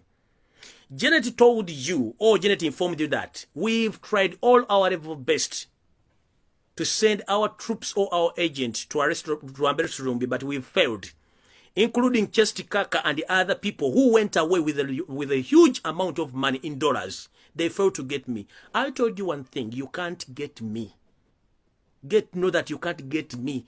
I'm not buyable. Sikuli yankusedeza Janet, sikuli yankusedeza Iso wadeza Museveni. Gunabaga mulidumu.com era enchamu nnyo. Some of us, we are not interested in money. One time you'll give me money, but next time you're going to kill me. Second time, if I eat money, I've betrayed my nation and I've betrayed my kids and the entire generation of my grandkids. So I don't need any kind of money from you, and I don't need any bribe. Please, we need a peaceful transition, and we need a peaceful Uganda. Please, enough is enough. Don't engage in any kind of mission of looking for me anymore. Because Tumukunde, the third question was, or you asked your sister to give you the mission of looking for Fred Lumbuye again, because other people, they've failed to arrest me. Let me tell you, put yourself in trouble. Never ever trouble a trouble before trouble troubles you. General Henry Tumukunde, never trouble before a trouble troubles you. You don't know what you are running for, and you don't know what you are looking for.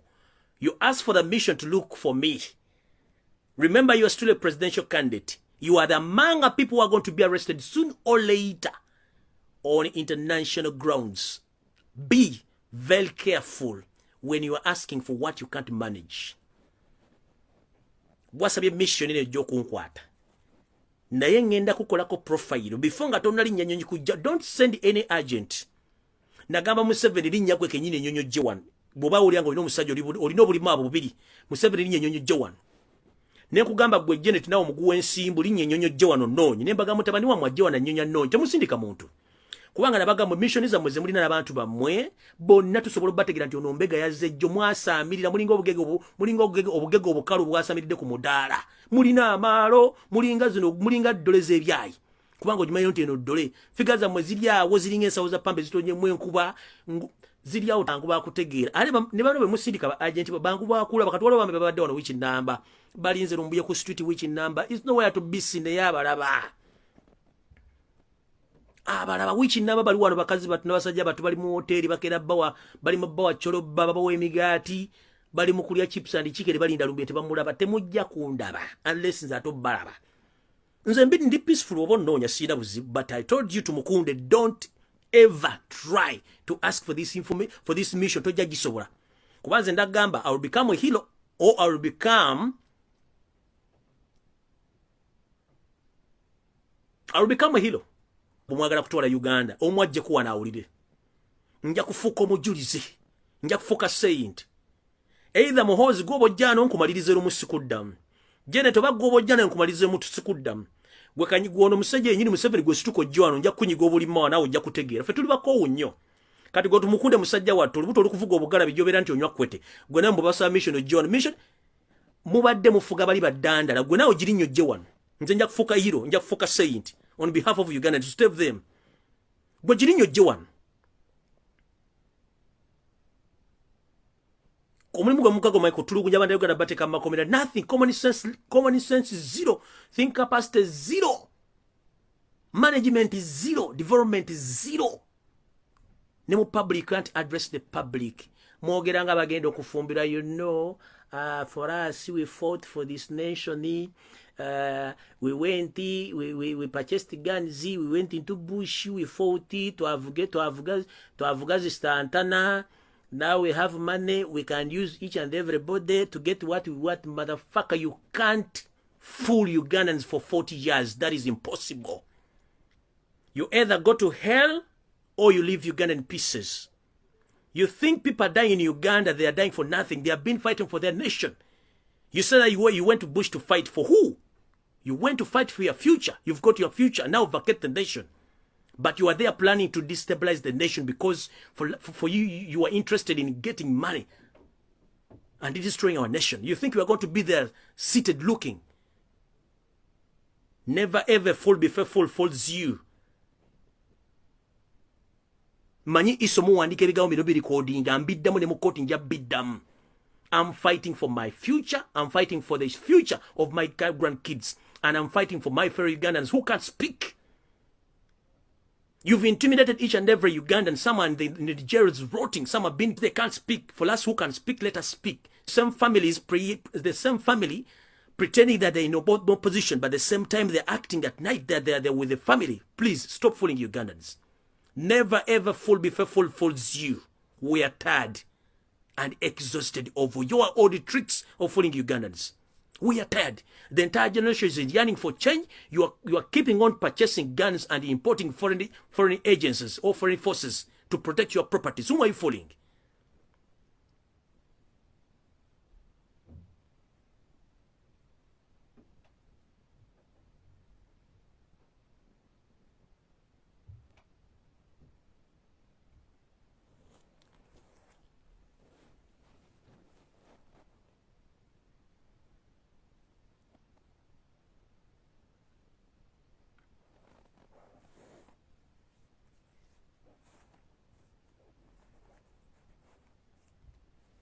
So take the mission. Come and look for me.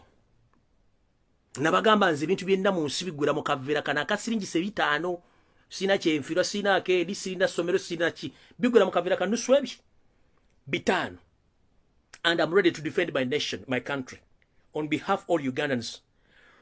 Robert Kyagulanyi Center mbuli kimu yakirina naguma omutima bamukubidde abantu babana bafe bali mu makomera mbasibike emisango ja treason abamu matenze no batisa makomera. But you are there pretending you are gentlemen, putting on suits, war inside of your hearts. You are devils.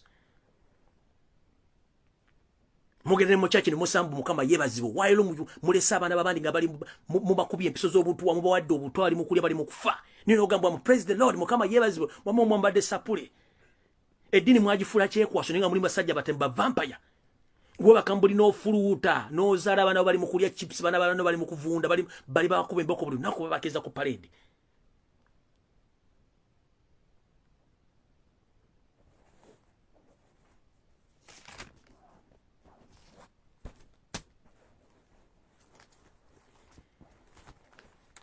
Eno message njagala egende isi boss Simon Babakama.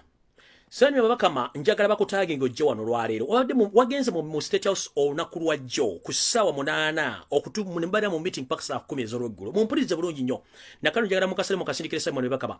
Olunaku lwajjo Simon Babakama oba Simon Babakama mulamuzi kati nga chairman of commission yabadde mu State House olunaku lwajjo okuva ku saa 8 ez'emisana paka ku ssaawa 10 ez'akawungezi nga bali mu meeting. Mu meeting ene yabadde mu Janet Kataha Museveni, Muhoozi Kanyarugaba Museveni kennyini Salimu Sale ne Karugire. Ono Karugire mukoddomi wa State House eyo era yakola ye alinga lawyer wa State House. Wepo no mumpembe kiriyo wakiwanuka. Bano era bebali ne musango ogwa Nup nga bagala jijjawo ekibiina bebali musango guno. Naye mu meeting eno yatudde ku saa 8 Simon Babakama wajibaddemu. How are going to preside these results? Ngotula mu State House ne bakula results mwagala okuwa na Uganda. In this meeting, Simon Babakama discussed with his fellow mafias in the State House how are they going to pronounce these results in percentages. Judge Simon Babakama, the chairman EC, yesterday you had a meeting with Yosef Tabasura, the son of Karechezi, Janet Kemba, Muhoozi Kanyarugaba, Salimu Sare, and the lawyer Karugire, and his partner Chiriwa Chiwanuka.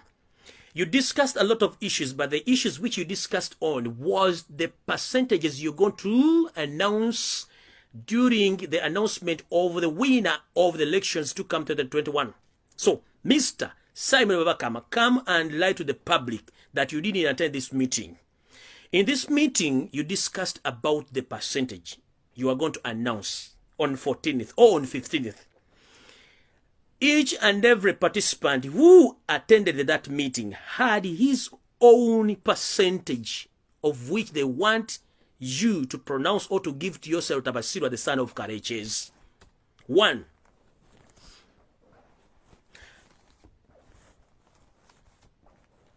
Yosef Tibahaburwa, Tabasirwa, the son of Kareches, whom he killed himself because he was trying to hide his identity from Ugandans. Please, you've been camouflaging all along for 45 years, pretending that you're not Ugandan, but for last we've discovered that you are not Ugandan. That's why you behave awkwardly, arrogantly, because you know you are not working for Ugandans, you're working for yourself.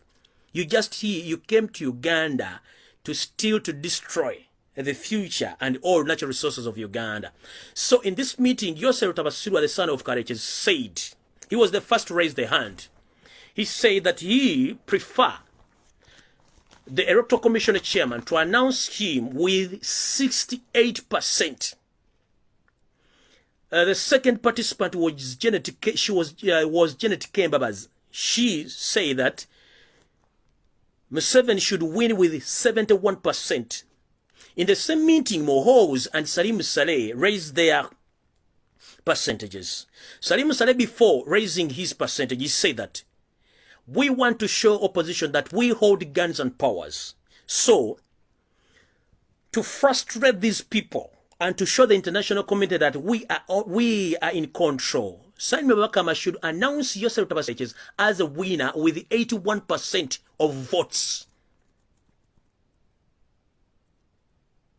In that meeting, which you held yesterday at from 2 p.m. up to 4 p.m. in the evening. The meeting in the attendance was Janet Museveni, Muhoozi Kanyarugaba, Museveni himself, Salimu Sale, Kalugire, the lawyer of the family, and a son-in-law. In that meeting, they discussed on the percentages which are going to be announced by Simon Babakama on the polling day. In the attendance, Museveni was the first to raise his hand and say that I need 68%. Janet, the first so-called lady, said that she needs 71% for his husband or for her husband. Then Muhoozi Kanyarugaba and his father Salimu Sale say that they want to put it on record to show the international community that they have power and guns. EC boss should announce Museveni as a winner with 81%. So, mu nsonga eno bakulu mwabaloota nga mufuka ku lusozi omanyi fedda bwe twali nga twerootolera nga tukula omwana eno okufuka aba yanywedde either chai akawungeezi oba amazzi ate okuloota si bulwadde okufuka si bulwadde just abaana abato bwe baba ngali myaka nga bakula mu adolescence abaana bano bambi ebiseera bisinga mu kuloota ko baloota bafuka nga ayimidde ku lusozi atiiriisa mu kutiiriisa kuno era bw'atandika okutiiriisa egenda okulya nga n'amasuuka ebululu lyabufuseemu mukulu yose lutabasirwa mutano wa Kalekezi ne banno muli mu kirooto muli ku lusozi waggulu mutiiriisa kumbe mufuka ku Uganda mulooza mugifukako nedooza mwefukira kuno kubayita okweyiwa amanda mutumu mpalaata ne mu ngoye nga muwulira bino mwogera byonna bagamba mwe mwaleta G5 mu Uganda ate additional this information Salim Saleh is the most coward man, and his son, and they are the elder brother, Yosef Tabasira, the son of Kareches. They are doing all this, but behind the doors, they are in panic. They are doing all this, but behind the door, they are in panic because they don't know what is next. They have been abusing the international community that they are the one pushing Robert Kyagulanyi Ssentamu to become the president of Uganda, but knowing that the entire population of Uganda is tired of them. So now they are panicking, although they have guns and they have money, but they are in panic mode. Right now, Kalugire said that, this is the lawyer and son-in-law of the first family, said that in the meeting. He said that, although in this meeting, we've been discussing about all these percentages, but it will look very awkward. Simon Byabakama, the son of Kareches, has won this election with 81% of the vote because the international community knows it right that Robert Kyagulanyi Ssentamu is leading with 85% of the votes in percentage. So Kalugire, as a lawyer, told them, please hold on, don't rush into unbearable results because this might cause catastrophe whereby all the international community right now they know it right that since the elections since the campaigns began, BBC, Al Jazeera, ABC, international bodies including the big nations, the USA, UK and European Union, they know it from the beginning of the campaign that Robert Kyagulanyi Ssentamu is the leading candidate in these elections. So, the son-in-law and the lawyer of the first family, Kalugire, told them, please, don't rush into the decisions. So, after this meeting, EC boss Simon Byabakama was told to come back tomorrow, Monday morning in the State House. After the family, right now to that night, they are going to pass the resolution which percentage Simon Byabakama is going to announce on the election day or on the voting day after the elections or after voting. So now the first family is in a meeting discussing the percentage because in that meeting Kalugire, the first son and the lawyer, gave them the piece of advice. They shouldn't rush into these percentages because the international community knows it right that Bobby Wine is leading. So EC boss Simon Byabakama, you were told to come back tomorrow in the morning at the State House to be given the results or the percentage which you will announce after. But Mr. Simon Byabakama, the world is watching you. You are attending all those meetings. We know already that the entire country right now is governed by the RDCs, Major Generals, DPCs, and all are from the first family. And they were given orders of arrest and rig massively in suburbs of Western Uganda, mostly in parts of Onyoro, Toro, Ankole, and the other side of the country. So, you are planning a massive rigging because we know that you can't get any votes anywhere in Uganda. So, Mr. Simon Byabakama, tomorrow when you're attending that meeting, make sure that you pass through underground, but not through the main entrance or the back door. Because soon I will get the information and the percentage which is going to be given to you. And I will pass that information to the public. Make sure you pass underground. But if you pass to the main gate or back door, I will get the information and I will come and I will inform the public about the message you've got from the first family. Here's a mass.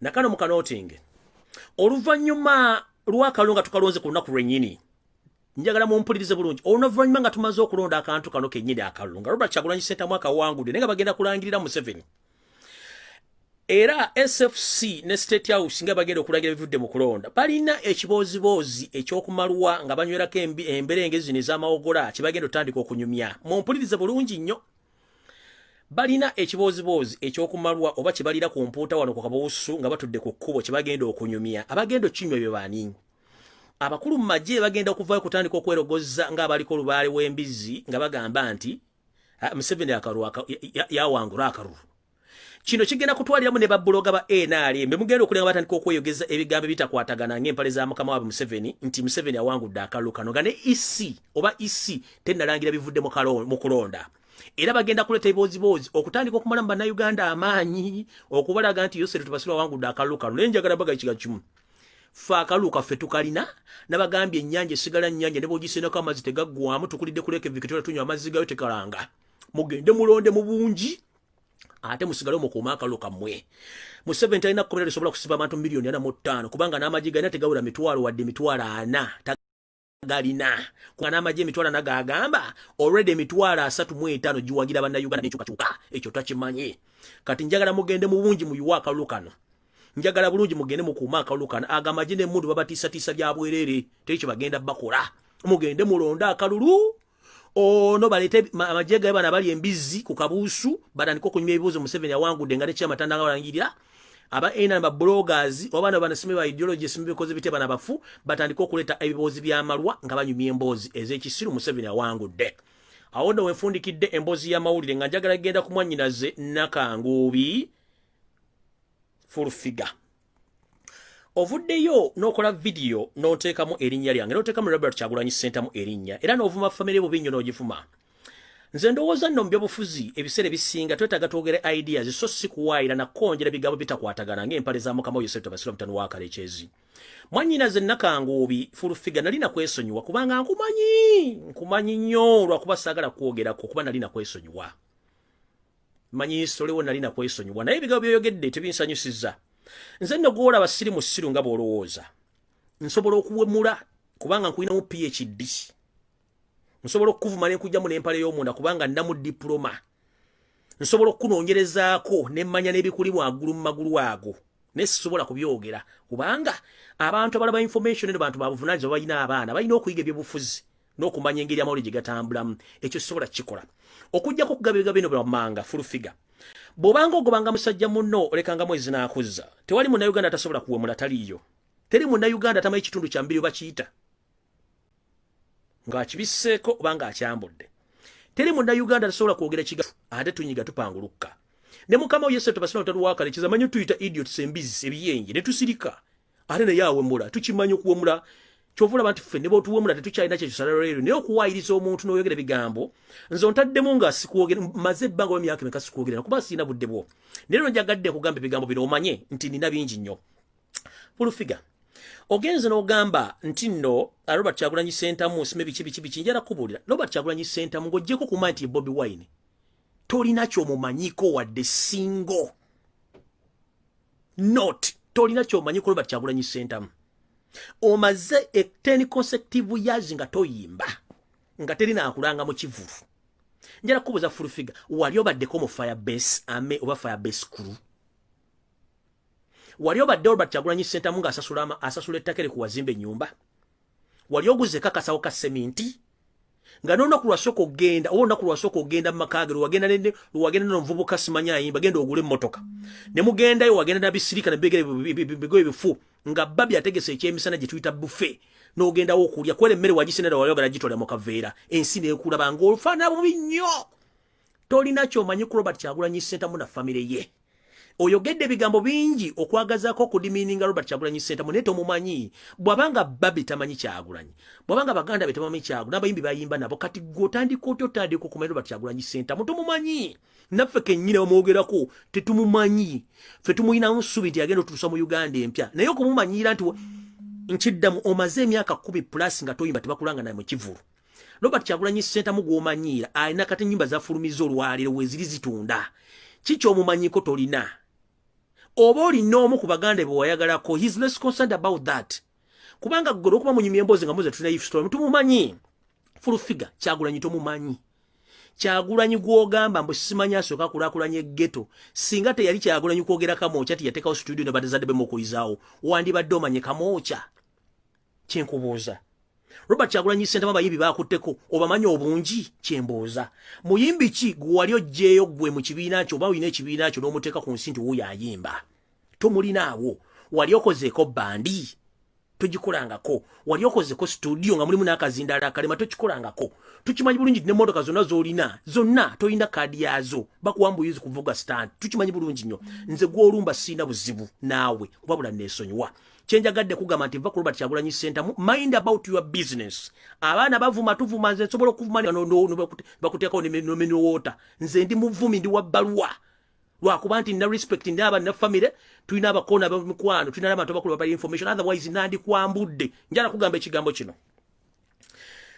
Omwogendo walampiba abantu babasajja bo yagala abasajja bo naye kino ekikola kye wali okoze ku Patrick Omujuuka. I'm sorry to mention his name but I had to inform you that I know much about you. Full figure. Wafunamu ekikolwa ekyokwegatta ne Patrick Omujuuka one way of the other mu biseera bye bwe n'ogenda n'ogabangula ebiwojjolo byo n'ofunire embuto olw'okuba nti wali weegasseko ne Patrick Omujuuka n'oyagala omusiba olubuto era n'ogamba omwana wo mukulu na Patrick Omujuuka era bwe yatandika okwesimba ne badde mu campaign oba nga tanayingira mu campaign ng'akyakola ku CBS oba akyakola oddawa wamupeekanga nnyo akuwa obuyambi bw'omutabani w'omukulu mbu mwana wa Mujuuka naye ng'okimanyi bulungi ayinza okuba yakweyambisaako ko mu kimu mu bizibu kubanga abasajja tulina ebizibu byaffe bitukwatako ng'abantu. Patrick Omujuuka baya kweyambisaako n'omwana ogenda ku bisajja by'okufundisa olubuto n'omusiba omwana omukulu nti mwana we n'ompeekanga obubaka obw'ensimbi okulabirira omwana we. Patrick Omujuuka abadde nga awangayo ssente okutuuka lwe kyamuyitirako ndoze emizimu gy'abanyi nga gimugambye so otwala omwana we ku DNA. Patrick yakwata omwana amutwala ku DNA nga tomanyi n'amuggyako DNA zagenda okuvaayo ng'omwana si wa Patrick Omujuuka. Baakuyita ku Bat Valley nga ne administration neetwala Bat Valley weeri n'ojja. Ne bakugamba tukwetaaga mu meeting wajja bulungi nnyo. Patrick Omujuuka n'akwata DNA results n'azikuba maaso n'agamba tuula wali nga n'omwana dozali amusindisa ddeyo gy'abeera n'amugaana akugamba badde njala mu nnyambe bono bonna baliwo abantu batwala Bat Valley ne bagamba njala mu nnyambe mu ngambire mbabule ekitiga ekiro omwana ono fulufigo agamba wange si wange. DNA results zisoma zitya? DNA zali zisoma nti omwana si wa Patrick Omujuuka. Ne weekaza n'omugamba nti lwaki watuta omwana ku DNA omukebeza nga tomugambye. Era kyakuyombesa nnyo kubanga omusajja amukulira ebbanga ddene nnyo nga ali omutira n'amaka ng'omukuula ssente ze. Kati njagala omanye nti abantu b'omanyira tukumanyi nnyo. Ebbanga ly'obbidde Patrick Omujuuka kuba yakweyambisaako emabega w'emmeeza eyo mbivulu oba lw'odda mu loogi ki kimanye tukimanyi ne DNA results Patrick Omujuuka yazikola ng'akimanyi ayagala kwejja ku kikazi kigwago gwaji sirwe kitalina magezi. Toddanga mu kuyingira amazina ga nkima g'omanyiira. Nze I'm ready for battle but I'm concentrated on this regime kubanga twagala eveewo. Gwobe ensi yali ekimanyi nti Patrick Omujuuka ali omusibi omwana n'akola DNA nga tomanyi era ekyakuyombesa bonna abaaliwo baakitegeera nti wali ofera omusajja ebbanga eryonna. Kino kyenyinza okugambako nina bingi nnyo. Nina bingi nnyo ng'okyali mu bbandi ya Chance Nalubega okyasula emizindaalo nga Chance Nalubega akyabeera mu kyabakadde ku Lubaga Road B nze wenzaalibwa. Nkiddamu nina bingi nnyo okuva ng'okyakole mu bbandi ya Chance Nalubega ng'ositula emizindaalo nga Chance Nalubega akyasula mu Lubaga Road B efugibwa chairman Makanga kati olwaleero owa NRM. Njagadde kugambako ekyo kyokka kye njagala okugamba.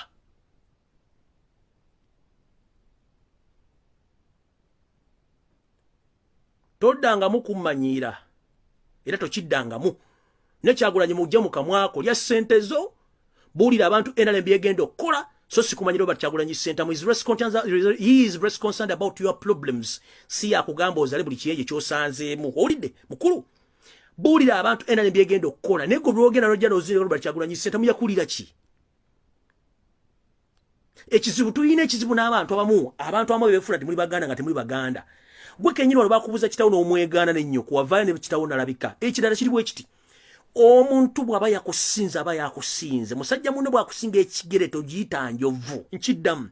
Musajja munno bw'akusinga ekigere togiyita njovu. Robert Kyagulanyi Ssentamu bw'abanga Katonda yamu blessing n'abayitako politically, musically, financially, economically, socially mumute. Akuyiseko aba akuyiseeko. Mujja agenda otandika okuloga gwe muloga aba yagenda.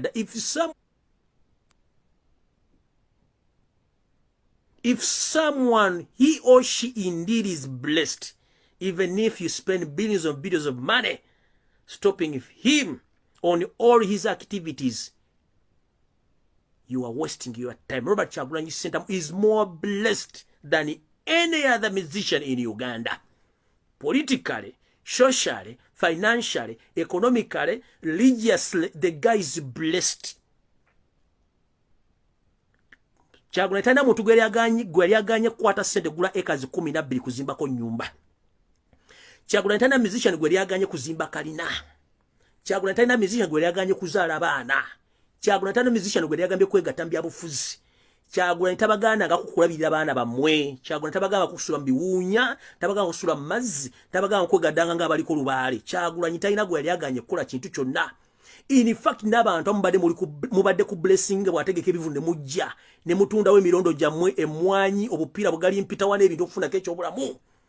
Abamufunye fame if it was Robert Kyagulanyi Ssentamu, nobody's got to know you. Nobody will be knowing you right now. You are blogging around, you are abusing Robert Kyagulanyi Ssentamu. Who knew you?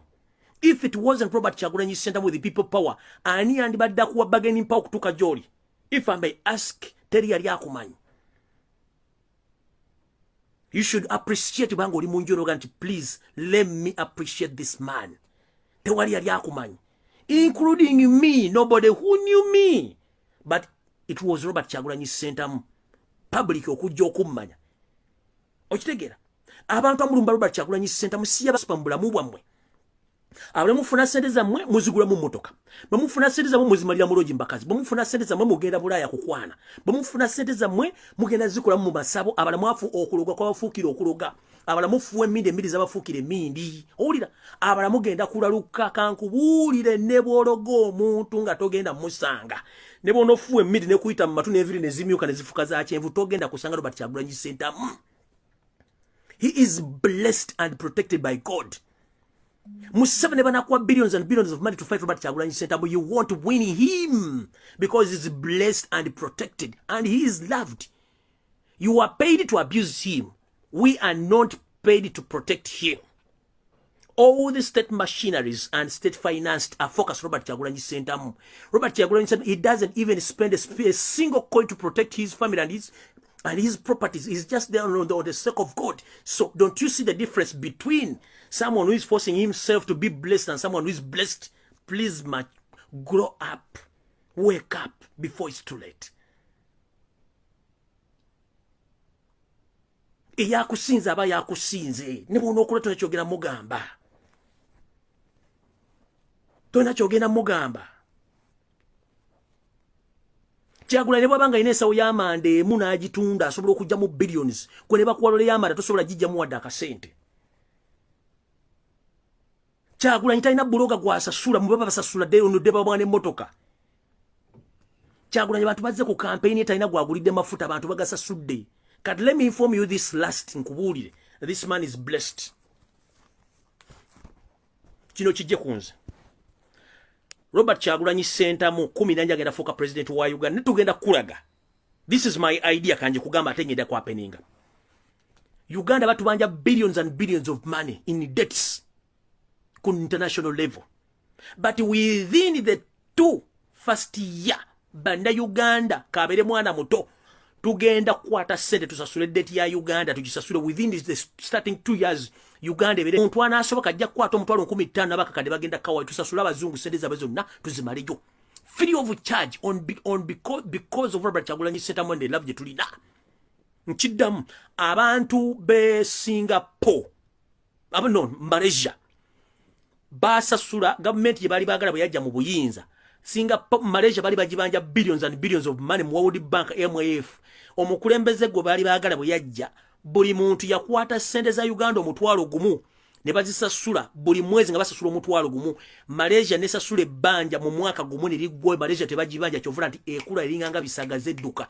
Kye tugenda okukola ku Robert Kyagulanyi to show you that the man is blessed ate tumwagala twagala change by all means. Mwe thinking capacity jammwe kuba wa sente kugenda gula mmotoka kudda mu lodge kulya mayirungi kuzimba matama jobera nti muli mu winter fo bali mu winter tutuna bulungi. Okitegera kyo kibagambye bwoba yagala mati Kyagulanyi blessed ezo sente zebabanja government ya Uganda tugenda zisasula within the 2 years term nga tanaweza de myaka 3 mu term tugenda zisasula. Abo mutwalo ab'ettaano ab'emitwalo 10 abakakadde tugenda zisasula tukulaga nti Kyagulanyi tagenda kujja sente kumuwa musolo musime tusasula mazumbe ganja gabazu tugenda zisasula by all means tugenda zisasula mu myaka ebiri. Una campaign azitambuzizza nga musibye mobile money sime musibye account sime mukutta abantu campaign ziwedde katugenda kulonda. Campaign tugenda kulonda mwe muli muina sente muine munde mutandise okudduka muddeno mulinga abali ko lubali mudduka tugenda kukola buli ekisoboka. Bino byenjogera mbyogera kubanga njagala change ate njagala eggwanga lyange nzire mwandu jano nvuma nvume emirundi 10 I don't care kubanga when I'm fighting for my nation and when I'm fighting for the oppressed people I don't care to abuse me but I'm telling you the truth. But unfortunately mbale sagala kulumba do kobole but stop attacking Robert Kyagulanyi Ssentamu. One stula mu buliri bwo omuzempo mumpuyo wansoboze nti singa teyali Robert Kyagulanyi Ssentamu nzani yandi piso kuntwala mu NRM gwe ani yandi kuso kuntwala mu NRM if it wasn't Robert Kyagulanyi Ssentamu. Who? What ideas were your leader? What additional value were you adding to NRM? Nothing and zero. But because NRM was in panic fearing Robert Kyagulanyi Ssentamu and all his supporters, they purchased you from there and you went to NRM. That's all what you have. Nothing you can add on yourself. Tabaso the son of courageous. If NRM has power, why are they rigging elections? If NRM has power, why are they arresting people day and night? Wono mchana gobanga mukazi watu gobajje kubulanga omudduka lenga atunde ngoye bamututi bamutwala mutabani wasigadde miranga. Uganda eri mukuwamba abantu baye basasula omusolo. Nemba gamba mu baba NRM muluza temutegeera abantu abali makomere bamaka kwata since campaign zata nkuba Robert Kyagulanyi bajja ofuzi abo ku Uganda ne economy bakola ebitundu 15 ku 10 abayino sasula omusolo abamba bavuga boda abamba ina restaurant abamba ina amaduuka abalaba buli lwabeera mu komera gwo mu spending ko sente tezotalina songa ate yandi badde ngali mu public atambula economy yandi badde etambula. And this is my last warning to yourself Tabasula the son of courageous and his entire Nkwezenge. The moment you mess up and rig elections, don't blame anybody to the outcomes. And you can't force yourself on people because you are going to mess up the nation whereby economically Uganda is going down. Politically Uganda is going down. Socially Uganda is going to go down.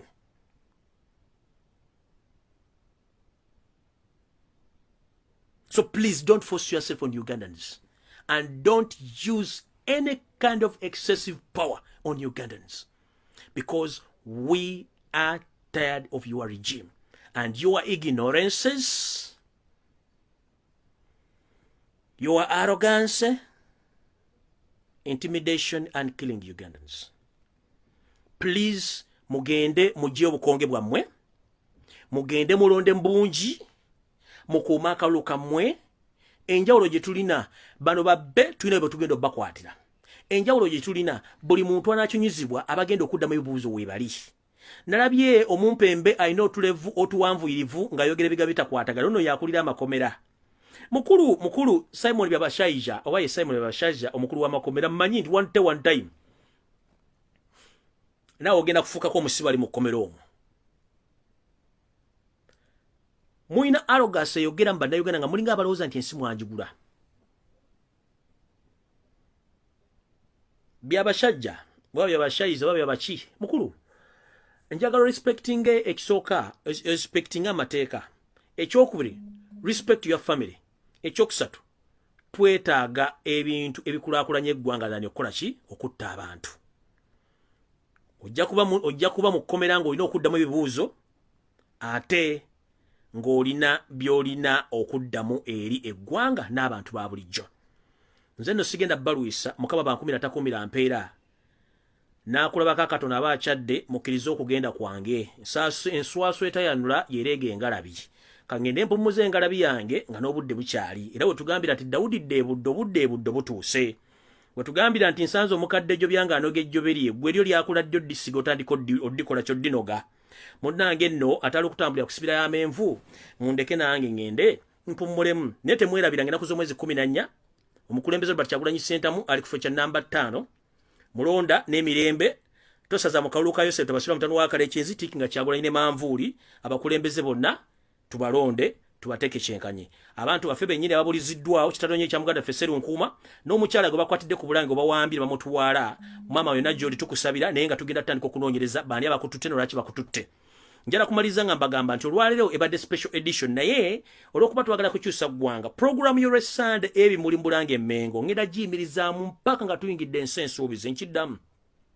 program eya buli lwassande ey'ombimuli mu Bulange Emmengo ngenda giyimirizaamu antiru nga tuzze mu Uganda empya kubanga nabagambye struggle etandika 14 so omumpembe Karoli Wasanya Charles Peter Mayiga kino kyekikweyibaza nti nkuvuddeko kubanga singa nfuna information ekwatako I'll come back ate sijja kuddira ku Sunday mbimuli kubanga gambye I've suspended all bimuli program of Bulange Emmengo starting today until we enter the new Uganda when Robert Kyagulanyi Ssentamu is the new president of Uganda so right now tugenda kubeera mu politics kasameme paka nga tufunye gwange pya but Emmengo temugezene mukola ebikolo by'ekisiro mwoza nti neba semba jeka amaaso gange kuwegali mpaka naddala mumpembe Charles Peter Mayiga nkulabula togezane we kubya lubala atali wo kubanga ulwale wo mujja Tanzania na Nigeria nkulaba program y'olwessande ebimuli suspend is